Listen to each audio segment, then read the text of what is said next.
Hey everyone, welcome back. In this session, we'll be again discussing about list of even and odd numbers, but using for loop instead of using list comprehension. So, we'll define even, odd equals to empty list initially.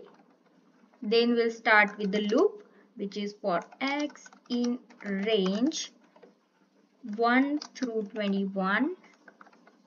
Then we will check if x mod 2 equals 0 means that is divisible by 2, it is the part of even, then we will just append that x to even. Else if it is not, we'll append x to odd. Append x, and that's all. Let's quickly print even, comma, let's new line character, then odd. Let me just run this.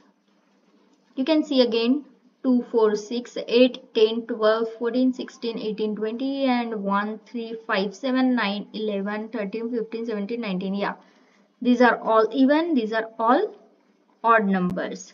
And that's a wrap for today's session. Don't forget to subscribe for more insights like this.